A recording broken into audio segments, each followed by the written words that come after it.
Welcome back to our channel. In this video, we'll show you how to display recent comments in a group on Facebook. Let's dive into the simple steps. Step 1.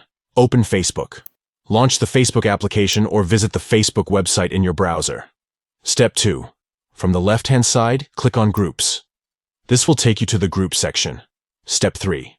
Next to the Groups You've Joined section, click on See All. This will display all the groups you are a member of. Step 4.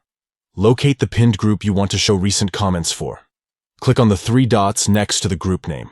Step 5. From the options, click on Sort Comments. This will allow you to customize the display of comments within the group. Step 6. Choose Most Recent from the available options. This will ensure that the most recent comments are displayed first. Step 7. Finally, click on Save to apply the changes and show the recent comments in the group. By following these steps, you can easily keep track of the most recent discussions and engagements within a group on Facebook. If you found this tutorial helpful, don't forget to like and subscribe to our channel for more useful tips and tricks. Thanks for watching.